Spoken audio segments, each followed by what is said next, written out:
ஆண்டவர் இயேசு கிறிஸ்துவுக்குள் அன்புக்கும் பாசத்திற்கும் உரியவர்களே, நமது பகுதியின் பாதுகாவலராக விளங்குகிற அற்புத ஆரோக்கிய நாதனுடைய இந்த அருட்தலத்தினுடைய ஆண்டு திருவிழாவினை சீரோடும் சிறப்போடும் கடந்த 60 ஆண்டுகளுக்கும் மேலாக கொண்டாடி நம்முடைய விசுவாசத்திற்கு செயல்படியும் கொடுத்து கொண்டிருக்கக்கூடிய இந்த அற்புதமான நாளிலே பாசனத்தில் பங்கு பணியாளர் மற்றும் அருள் சகோதரிகள், பங்கினுடைய இறைமக்கள், பக்த சபைகள், இயக்கங்கள், இங்கிருக்கிற அனைத்து கிளை பங்கினுடைய இறைமக்கள் அனைவருக்குமாக அற்புத ஆரோக்கிய நாதனுடைய சிறப்பான அருட்காவலும் பரிந்துரையும் உங்கள் உள்ளத்திற்கும் இல்லத்திற்கும் அரணாக இருந்தருள வேண்டும் என்று அருமையான திருவிழாவுடைய நல் வாழ்த்துக்களையும் ஜெபங்களையும் அன்போடு உங்களுக்கு தெரிவித்துக் கொள்கின்றேன். வாழ்த்துக்களை எல்லாம் அன்போடு தெரிவித்துக் கொள்கிறோம். அற்புத ஆரோக்கிய நாதனுடைய இந்த அருமையான அருட்தலம் நாடொரு வேலியும் பொழுதொரு வண்ணமுமாக மலர்ந்து கொண்டிருப்பது குறித்து உண்மையிலேயே மிகுந்த ஒரு மகிழ்ச்சியாக இருக்கிறது. இந்த ஆரோக்கிய நாதனுடைய அருட்தலத்தை, இந்த மண்ணை விதித்து சென்றோம் என்று சொன்னால், இங்கே போனோம்னா நமக்கு அப்படியே ஒரு 4-5 பாட்டில் குளுக்கோஸ் ஏற்றணும். அப்படிதானே?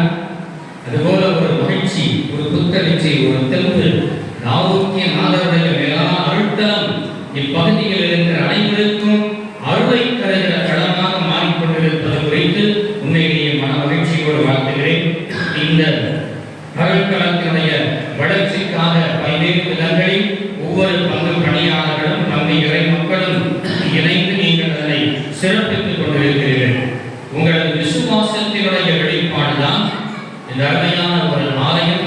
அன்னையின் அற்புத ஆனந்த கிளி பட்டொளி வீசி பறக்க செய்கின்ற பளபளக்கின்ற ஒரு முடிமம். இவையெல்லாம் இன்றைக்கு உங்களுடைய விசுவாசத்தினுடைய வெளிப்பாடு. விசுவாச நாயகனாக இருக்கிற இந்த ஆரோக்கிய நாதனுடைய அன்பு பிள்ளைகள் நாம் என்பதை இன்றைக்கு மிக சிறப்பாக நீங்கள் வாழ்ந்து காட்டிக் கொண்டிருக்கிறீர்கள். எனவே அத்தகைய விசுவாச வாழ்க்கையை நீங்கள் தொடர்ந்து வாழ்ந்து காட்ட வேண்டும் என்று சொல்லி அன்போடு இன்றைக்கு வாழ்த்துகிறேன். கேரளாவிலே திருச்சூர் என்ற இடத்திலே ஆரோக்கிய நாதருக்கு என்று சொல்லி ஒரு அருமையான ஒரு பேராலயம் ஒன்று இருப்பதாக சொல்லுகிறார்கள். நான் போனதில்லை. ஆசியாவிலேயே முதல் உருவாக்கப்பட்ட ஒரு ஆலயம் என்றும், மிகப்பெரிய ஒரு சுரூபம், ஏறக்குறைய 24 அடி உயரம். இமேஜின் பண்ணிவாங்க, நம்ம கோயில் உயரம் 26 அடி உயரம், 24 அடி உயரத்திற்கு ஆரோக்கியநாதனுடைய திருச்சுருவத்தை வைத்திருக்கக்கூடிய, ஆசியாவிலேயே இவ்வளவு பெரிய சுருவம் இருக்கக்கூடிய இடமும் அது ஒன்றுதான் என்று சொல்கிறார்கள். முடிந்தவங்க நீங்க போனீங்கன்னா போய் பாருங்க. திருச்சூரிலே அவருடைய பெயராலே அந்த அற்புதமான ஆலயம் நிறுவப்பட்டிருக்கிறது என்று சொல்கிறார். ஏன் இதை சொல்லுகிறேன் என்று சொன்னால், இந்த புனிதர் ஏதோ மற்றவர்களால் மறைக்கப்பட்ட ஒரு புனிதராக இருந்தால் இப்படிப்பட்ட நிலைப்பாடுகள் இருக்கும். தென்னாட்டின் பகுதியிலே, தென் தமிழகத்தினுடைய கடற்கரை ஓர கிராமங்களை நீங்கள் போய் பார்த்தீர்கள் என்று சொன்னால், அங்கே அற்புத ஆரோக்கிய நாதருக்கு என்று சொல்லி ஒரு தனி பீடம் இருக்கும். அங்கே ஒரு பெரிய சொல்வார் கட்டாயம் வைத்திருப்பார். இந்த கொள்ளை நோய்களுடைய பாதுகாவலராக விளங்குகின்ற இந்த ஆரோக்கிய நாதருக்கு அருமையான ஒரு இடத்தை கொடுத்து ஒவ்வொரு ஆலயத்தையும் வைத்திருப்பார். ஆரோக்கிய நாதரின் திருப்பெயரில் பங்கு ஆலயமாக வளர்ந்திருக்கிற நாம் உண்மையிலேயே கொடுத்து வைத்தவர்கள் என்று நாம் சொல்ல வேண்டும். எனவே இந்த இடத்திலே அருள்பாலித்துக் கொண்டிருக்கின்ற இந்த அற்புத ஆரோக்கிய நாதர் உங்கள் வேண்டுதல்கள், கனவுகள், நனவுகள் அனைத்தையும் நிறைவேற்ற வேண்டும் என்று சொல்லி இந்த வேளையிலே அன்போடு வாழ்த்துகிறேன். பிரியமானவர்களே, இன்றைக்கு விசுவாச நாயகன் என்று நாம் அவரை சிந்தித்து பார்ப்பதற்கு அருமையான ஒரு தலைப்பை கொடுத்திருக்கிறார். இந்த தலைப்புகள் எல்லாம் பார்க்க நிறைய வித்தியாசமான தலைப்புகள் எல்லாம் கொடுத்திருக்கிறார். ஒரு பங்குசாமியார் வந்து தன்னிடத்திலே ஜெபம் பண்ணிக்க வந்த அந்த ஒரு பெண்ணை பார்த்து, கல்யாணத்துக்கு ஜெபம் பண்ணிக்கிறவனை பார்த்து, ஏமா இந்த விசுவாசத்தை பத்தி நீ என்ன நினைக்கிறது அப்படின்னு தான் கேட்டார். சாமி, யாரை பத்தி வேணாலும் பேசு, இந்த படுவாவை பெயர் விசுவாசத்தை பத்தி மட்டும் என்கிட்ட பேச, அவனை பத்தி மட்டும் என்கிட்ட பேச கத்தினா உடைய தாண்டி கட்டுவேன்னு சொன்னா ஆரியே போய்விட்டார். சரி, அதுதான் அப்படின்னா ஜெபம் படிக்க வந்த ஒரு பையனை பார்த்து கேட்டா, தம்பி இந்த நம்பிக்கையை பத்தி என்ன நினைக்கிறேன்? சாமி வேற பேரே உனக்கு கிடைக்கலையா? இருந்திருந்து இந்த நம்பிக்கை வேலையை பத்தி என்கிட்ட வந்து கேட்கிறீங்க. யாரை பத்தி வேணாலும் பேச சாமி, நம்பிக்கையை பத்தி மட்டும் எந்த பேசா. நம்முடைய விசுவாசம் நம்பிக்கையை இப்படித்தான். விசுவாசம் என்று சொல்லுகிற போது எபிரேயர் எழுதப்பட்ட கடிதத்திலே 11வது அதிகாரத்திலே முதல் வாக்கியத்திலே பார்க்கிறோம். எதிர்நோக்கி இருப்பவை கிடைக்கும் என்னும் நிலையான மனது, கண்ணுக்கு புலப்படாதவை பற்றிய ஐயமற்ற நிலை, சந்தேகமே இல்லாத ஒரு நிலை. அதைத்தான் நம்பிக்கை, பற்றுறுதி, விசுவாசம் என்று சொல்லப்படுகிறது.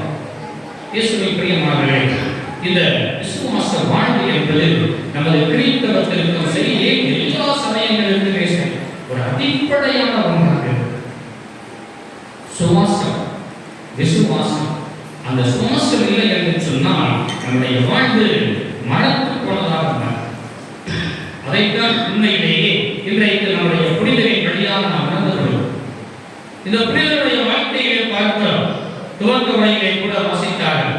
நெஞ்சிலே செந்நிற சிலுவை முத்திரை பதிக்கப்பட்ட ஒரு எப்படி அந்த சிலுவை ஒரு மனுஷன் நெஞ்சிலே சிலுவை அடையார். அவருடைய தாயார் குழந்தை பாக்கியம் இல்லாத சூழ்நிலையில் மரியாதை பார்க்க வேண்டிக் கொண்டிருந்தார். அந்த மரியாதையுடைய பரிந்துரையின் வழியாக, மரியாதையுடைய அற்புத ஆசீர்வாதத்தின் வழியாக அவருக்கு பிறந்த அந்த குழந்தை அந்த நெஞ்சிலே சிலுவை குறியோடு, அந்த சிலுவை முத்திரையோடு பிறக்கிறார்.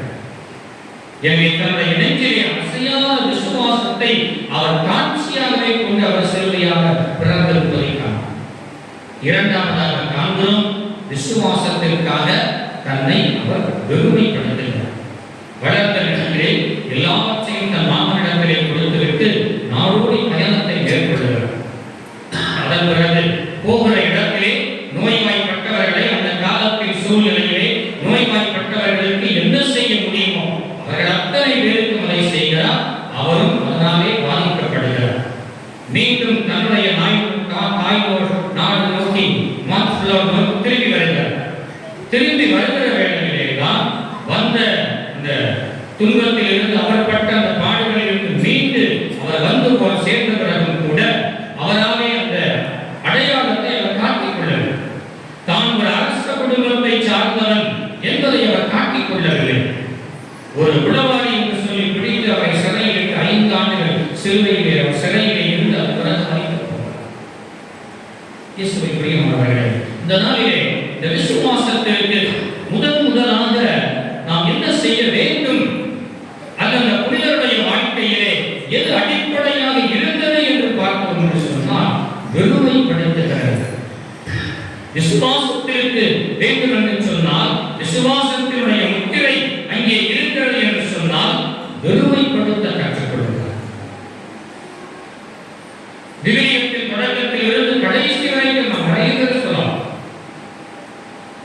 அது ஆபேலாக இருக்கட்டும், காயின் ஆபேல் சொல்லுகிறார், ஆபேலாக இருக்கட்டும், அல்லது நோவாக இருக்கட்டும், ஆபிரகாம், ஈசாக்கு, யோனான், ஏனோக்கு, இன்னும் மற்ற புல முதுவர்கள் யாராக இருந்தாலும் சரி, மோசே யாராக இருந்தாலும் அவர்கள் முதலிலே தங்களை வெறுமைப்படுத்துகிறார். அப்ப தன்னுடைய அடையாளத்தை இழக்கிறார். தன்னுடைய அடையாளத்தை இழப்பது என்பதுதான் விசுவாசத்திற்கான முதல் படியாக இருக்கிறது. சுயத்தை உடைத்து ஜெயத்தை பெறுவோம். சுயத்தை உடைத்து ஜெயத்தை பெறுவோம். சுயத்தை உடைத்து ஜெயத்தை பெறுகிறோம். அப்ப விசுவாசத்திற்கு முதலிலே தன்னை வெறுமைப்படுத்துகிறவர். இதையெல்லாம் இந்த உலகத்திலே பெரிதாக நினைத்துக் கொண்டிருக்கிறோமோ அதிலிருந்து வெட்டி எடுக்கப்படுகிறவர்கள். அதைத்தான் இவருடைய வாழ்க்கைகளை அனைத்தையும் துறந்து விட்டார். அரச உலகத்தில் இருந்தாலும் கூட அத்தனையும் விட்டுவிட்டு அவர் நாடோடி பயணம் செல்கிறார். அவருடைய அந்த உருவம் என்பதே, அதை பார்த்தோம் என்று சொன்னாலே, ஒரு பயணம் போகிற மனிதர்களுடைய உடை.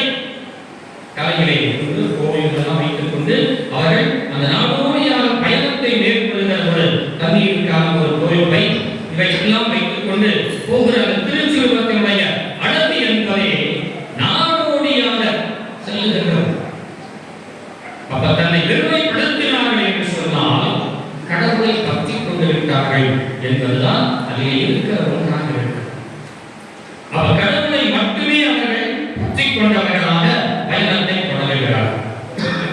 இரண்டாவதாக நாம் காண்போம், எபிரேயருக்கு எழுதிய கடிதத்திலே 12வது அதிகாரத்திலே 2வது வாக்கியத்திலே பார்க்கலாம். நம்பிக்கையை தொடங்கி வைத்து அதை வழிநடத்துபவரும் அதனை நிறைவு செய்பவருமான இயேசுவின் மீது கண்களை நாம் பதிப்போம் என்று சொல்கிறார். இயேசுவின் அன்பானவர்களே, விசுவாசத்தினுடைய தொடக்கத்திலே நாம் அதனை என்ன பண்றோம்? வெறுமைப்படுத்தும். அப்ப வெறுமைப்படுத்தும் சொன்னா கடவுள் நிறைவு செய்யும். கடவுள் நமக்கு அதை நிறைக்கும். என்ன கொண்டு நிறைக்கிறாரு? நம்ம நினைக்கிறோம் ஆசீரால் மகிமையால் நிறைப்பார் என்று நினைக்கிறோம். வேதனைகளால் நிறைக்கிறார், துன்பங்களால் நிறைக்கிறார் இறைவன். அதைத்தான் இந்த விசுவாச நாயகனுடைய வாழ்க்கையில் இருக்கிறார். பயணம் புறப்பட்டு வெறுமையாக போனவருடைய வாழ்க்கை துன்பங்களை வேதனைகளை சந்தித்து அதே பாடுகளினால் அவரும் பாதிக்கப்படக்கூடிய சூழல் உருவாகும். எனவே பாடுகளினாலே துன்பங்களினாலே வேதனையினாலே இறைவன் அங்கே நிறைக்கிறார். அப்புறம் தான் மகிமை வரும். அதன் பிறகுதான் அவர் மகிமையான ஒன்றுக்கு கடந்து செல்லக்கூடிய ஒன்றாக வரும். நம்பிக்கையை தொடங்கி வைத்தவர் அவர்தான், வழிநடத்துபவர் அவர்தான், இந்த விசுவாசத்திற்கு நிறைவு செய்பவர் அவர்தான் என்பதை நாம் காணலாம். எனவே அத்தகைய ஒரு நம்பிக்கை இருந்ததினாலே தான் அந்த பாடுகளுக்கு மத்தியிலும் அவர் மீண்டு வருகிறார். அதோடு அவர் அப்படியே இழந்து போகல. அந்த நோயையும் தாண்டி அவர் நம்பிக்கையோடு மீண்டும் திரும்பி தன்னுடைய தாய் தேசத்திற்கு அவர் திரும்பி வருவதை காணலாம். அந்த உற்சாகத்தையும் ஊக்கத்தையும் அவருக்கு தந்தது அந்த வேதனையும் பாடுகளும் தான் நிகழ்ந்தார். இயேசுவின் பல நேரங்களில் அந்த சில நேரங்களில் நம்முடைய வாழ்க்கையில் நினைக்கிறது, கடவுள் நம்மை மட்டும் ஏன் சோதிக்கிறார்? எனக்கு மட்டும் ஏன் இந்த துன்பம், இந்த சிலுவை, இந்த வேதனை, இந்த பாடுகள்? எனக்கு பக்கத்தில் பொல்லாத சேவனா நல்லதா இருக்கானே, நல்லாதான் இருக்கிறார், ஜெகஜோதியா வாழ்கிறதை பார்க்கிறேன். ஆனால் என்னை கடவுள் ஏன் இப்படி வேதனைகளுக்கு மத்தியிலே, துன்பங்களுக்கு மத்தியிலே எனக்கு கொடுத்து கொண்டே இருக்கிறார்? ஏனென்றால் மாட்சியினாலே நிறைவு செய்யப்போவதால் உண்டு. மாட்சியினால் மகத்துவத்தினால் நிறைக்கப்படுகிற காலம் உண்டு, வரும். இந்த நம்பிக்கையை தருவதுதான் விசுவாசத்தினுடைய அடிப்படை. சுருக்கமாக சொல்லணும்னா, ஒரு மூங்கில் இருக்கிறது, வளர்ந்து இருக்கிறது, உயர்ந்து இருக்கிறது. அந்த மூங்கில், அந்த மூங்கில அப்படியே துண்டா வெட்டுறாங்க. கம்பீரமாக உயர்ந்து இருந்த மூங்கில் துண்டாக வெட்டப்படுகிறது, வேறு எடுக்கப்படுகிறது, விருதியாக்கப்படுகிறது. இரண்டாவது என்னாவது? வேதனை அதனை வந்து சேர்க்கிறார். தீயினாலே அந்த மூங்கிலை துளையிடுகிறார். சுட்டு அந்த மூங்கிலானது துளையிடப்படுகிறது, நெருப்பினாலே துளையிடப்படுகிறது. அப்படி துளையிடப்பட்ட பிறகுதான் அதிலிருந்து போகிற காற்று, கடவுளை நம்பி வருகிற காற்று, விசுவாச காற்று அங்கே செலுத்தப்படுகிற போது இனிய ஒரு நாதம் எல்லாம் உடலாக மாறும். இதுதான் அந்த விசுவாசத்தினுடைய மிக சிறந்த ஒரு சாதாரண எடுத்துக்காட்டாக நாம் பார்க்கிறோம். அன்புக்குரியவர்களே, ஒரு தகப்பனிடத்திலே ஒரு குழந்தை எப்படி நம்பிக்கையோடு கேட்கிறார்? அந்த சண்டை போட்டு கூட கேட்கும், எனக்கு வாங்கி கொடு, கொடுத்தாதான் சாப்பிடுவேன், இல்லைன்னா சாப்பிட மாட்டேன் அப்படின்னு கூட நம்ம பிள்ளைங்க நிறைய பேர் சாப்பிடாம கூட பட்டினியா உட்கார்ந்து இருப்பாங்க. ஆனா இன்னைக்கு இருக்கிற பிள்ளைங்கலாம் சோறு வேற யாராவது சாப்பிடுவாங்கன்னு சாப்பாடு எடுத்து கூட மூடி வச்சுட்டு வந்து நம்ம சாப்பிடல சாப்பிடன்னு சொல்லிட்டே இருக்கோம். எடுத்து கூட வச்சுக்கலாம். அம்மாவுக்கே தெரியாது எங்க எடுத்து வச்சா சிக்கன் தெரியாது. வாய்ப்பு அப்படா சொன்னதை எடுத்து சாப்பிடுவோம். இங்க நான் வச்சிருந்தேன் எனக்கே தெரியும் அப்படின்னு. இந்த பழைய கோயில் உங்களுக்கு தெரியும், ஜெகமலம் கோயில் திருவிழா மிக சிறப்பாக நடைபெறும். அந்த திருவிழா பழைய திருவிழா திருச்சியிலே ஒரு கலையெட்டுங்கிற ஒரு திருவிழா. அந்த திருவிழாவுக்கு நிறைய கடைகள்லாம் போட்டுருவாங்க. பார்த்தீங்கன்னா தெரியும், நிறைய கடை கடையெல்லாம் போட்டு அப்பா தன்னுடைய மகனை தூக்கி தோல் மேலே வச்சுக்கிட்டு அப்படியே கடையெல்லாம் சுற்றி காட்டிகிட்டே இருந்தாங்க. பையன் சும்மா இருப்பானா, பார்த்தா அப்படியான பொங்கல் எப்பா கரடி பொம்மையை வாங்கி கொடுப்பா எனக்கு அதெல்லாம் வேணாண்டா, நீ ஒரு 2 மணி நேரம் கூட வச்சிருக்க மாட்டேன், நீ பிச்சு போட்டு அப்புறம் ஆணி பிச்சு போட்டு அதெல்லாம் வேண்டாம் இல்லப்பா பத்திரமா வச்சுக்குவோம்பா, அதனால ஒன்றும் இல்லை பத்திரமா வச்சுக்கிறேன். கொஞ்சம் சுற்றுலா எப்பா பொம்மையை வாங்கி கொடுப்பா அப்படின்னு அவர் சுமார தலைவர் கட்டிருந்தார். உடனே இவனுக்கு அடுத்த மரியாதை கொடு, யோ வாங்கி புரியா, ஒழுங்கு மரியாதையா வாங்கி புரியா அப்படின்னு இன்னும் கொஞ்சம் கிரேட்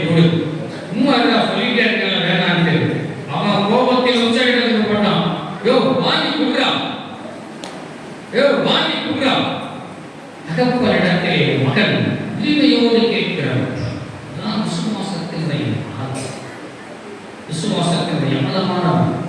ஆனால் இன்றைக்கு கடவுளே என்பது நம்முடைய வேண்டுதல்கள் வரங்களை கேட்கணும், அவரே தலைச்சு போய் நிற்கிற நிலைமையில விசுவாசத்தை ஆழத்தை பார்க்கும். ஒருத்தன் கடவுளுக்கு போய் கேட்கலாம் வரங்கன்னு அப்படியே கடவுளே அப்படி வரங்க இப்படி வரங்கன்னு கேட்கான்.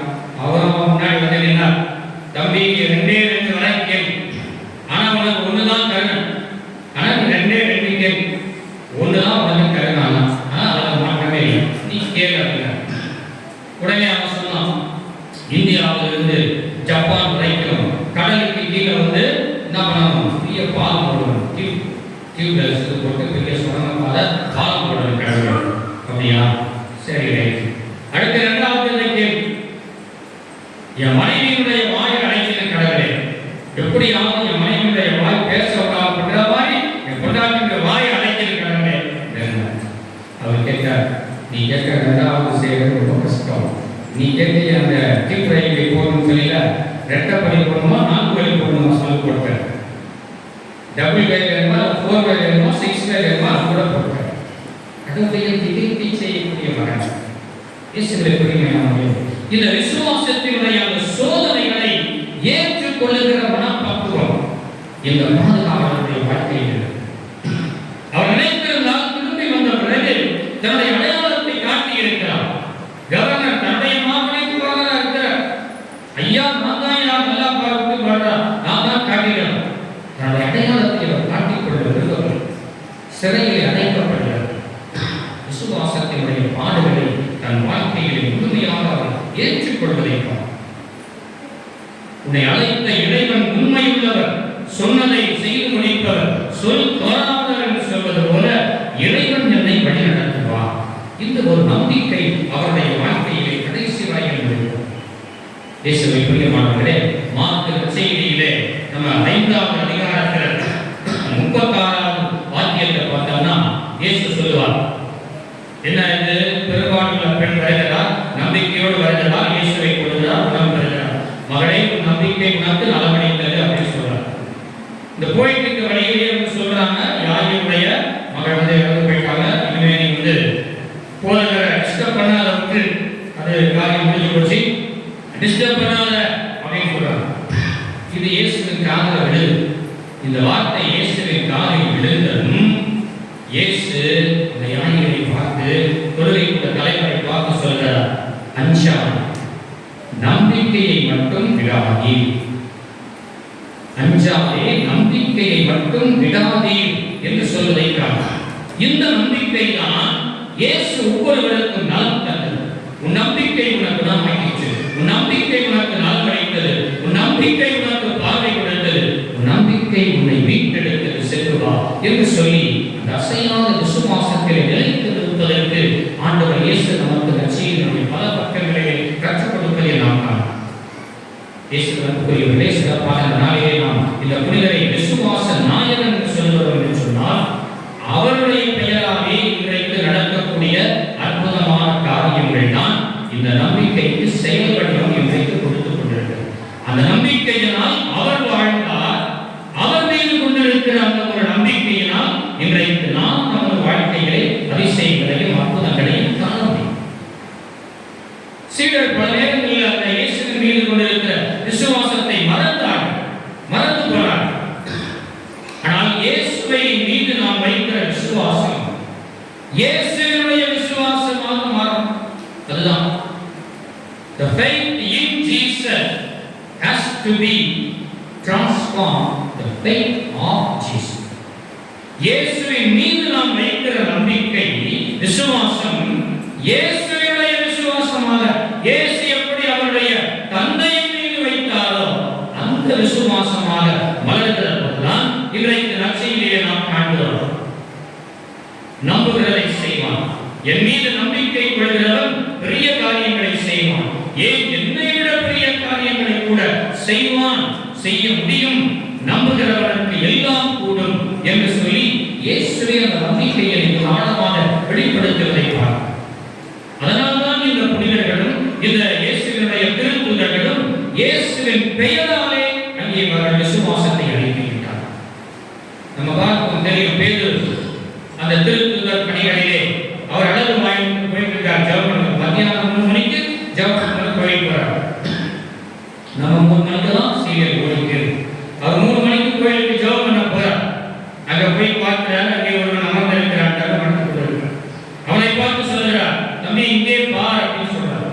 அவனை சரி ஏதோ ஒரு நிறைய பூவாங்க வைத்தா அப்படின்னு அவன் கையேந்தி பார்த்தார். உனக்கு கொடுப்பதற்கு என்னிடத்திலே வெள்ளியோ பொன்னோ பொருளோ ஏதுமில்லை. ஒன்றும் இல்லை. அப்புறம் எதுக்கியா என்னை பாடுறான், ஏயா என்னை பார்க்க நம்ம சொல்றோம். அவர் சொன்னார், என்னிடத்திலே உள்ளதை நான் உனக்கு தருகிறேன். என்ன வச்சிருக்காராய்? போட்ட படகு திரும்பி போனவரை இல்லாதது அதையும் இயேசு கூட்டப்போது அப்பயே திரும்பி எடுத்து வந்துட்டார். அண்ணன் தம்பி சேர்த்து வந்துட்டான். என்னிடம் உள்ளதை நான் உனக்கு தருகிறேன். நசரேயனாகிய இயேசுவின் பெயராலே சொல்லுகிறேன், எழுந்து நட. இயேசுவினுடைய பெயர், இயேசுவினுடைய பெயர் உட்கார்ந்தவனை எதிர்த்து நடக்கவே. அப்ப அந்த சீடர், அந்த பேதுரு இயேசுவின் மீது கொண்டிருந்த அந்த தனியான பாரம், விசுவாச வாழ்க்கை, இன்றைக்கு வாழ்க்கையை மற்றவர்களுக்கு பெற்றுக் கொடுக்கிறார். இன்றைக்கு நாம் கூட இந்த விசுவாசத்தினுடைய நாயகனாக இருக்கிற இந்த புனித இடத்திலே, இந்த அற்புத ஆரோக்கிய நாதரிடத்திலே நாம் வேண்டுகிறோம் என்று சொன்னால், பெருமைப்படுத்துகிற நிலையிலிருந்து சிலுவைகளாலே சுடப்பட்ட நிலையை தாண்டி மகிமையின் நிலைக்கு நாம் கடந்து செல்ல அழைக்கப்பட்டிருக்கிறோம்.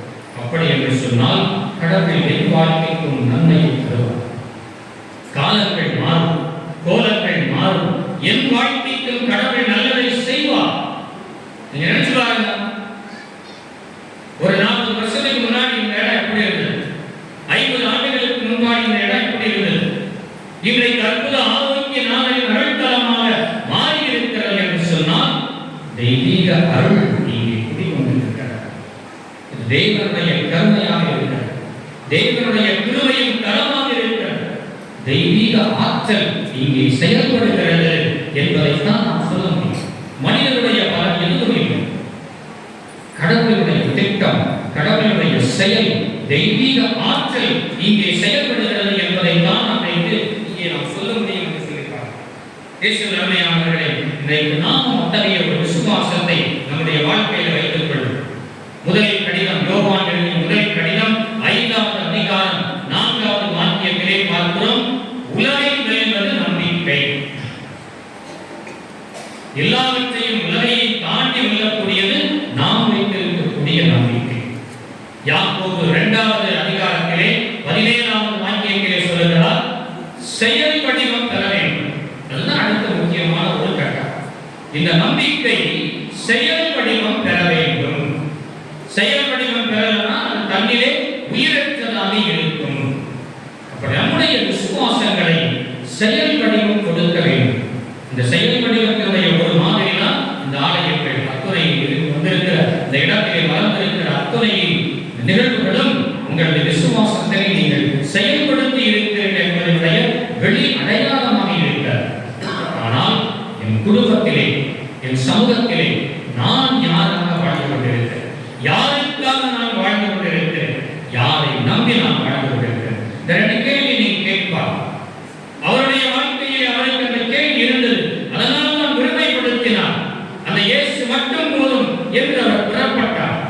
நம் வாழ்க்கையில் அந்த கேள்வியை கேட்கப்படுறார், யாரை நம்பி நான் வாழ்ந்து கொண்டிருக்கிறேன், யாருக்காக நான் வாழ்ந்து கொண்டிருக்கிறேன். இந்த 2 கேள்விக்கு பதில் நம்ம வாழ்க்கையில கிடைச்சது அப்படின்னு சொன்னா உண்மையிலேயே இந்த கடவுளை அருள் குடும்பங்களை நிறைவு செய்கிறது. இயேசுவிலே பிரியமானவர்களே, விசுவாச நாயகனாக வாழ்ந்து காட்டுவது என்பது மிக எளிதான காரியம் அல்ல. துன்பங்களால் சுடப்படுகிற ஒன்று, வேதனைகளால் சுடப்படுகிற ஒன்று. அதை தாண்டிதான் அந்த விசுவாசத்திற்கான பதிலும், விசுவாசத்திற்கான மதிப்பும், மாண்பும், மரியாதையும் கடவுள் நிச்சயமாக தருவார். அதனுடைய மாதிரியாகத்தான் நமது பாதுகாவலர் விளங்குகிறார். இதோ என் கழுவுகளை பார், இதோ என் காயங்களை பார், இது நான் இயேசுவை நம்பியதனால் வந்த என்னுடைய காயங்கள். ஆனால் இந்த காயங்கள் தான் இன்றைக்கு என்னை புனிதராக உயர்த்தி இருக்கிறார். நீயும் உன்னுடைய காயங்களில் இருந்து நீ விடுதலை பெற வேண்டும் என்று சொன்னால் இந்த இயேசுவை நம்பிவிடு, இயேசுவுக்காக வாழ்ந்துவிடு, அவர் உன்னை நிறைவு செய்வார் என்று சொல்லுகிறார். அந்த நம்பிக்கை நம்முடைய வாழ்வாக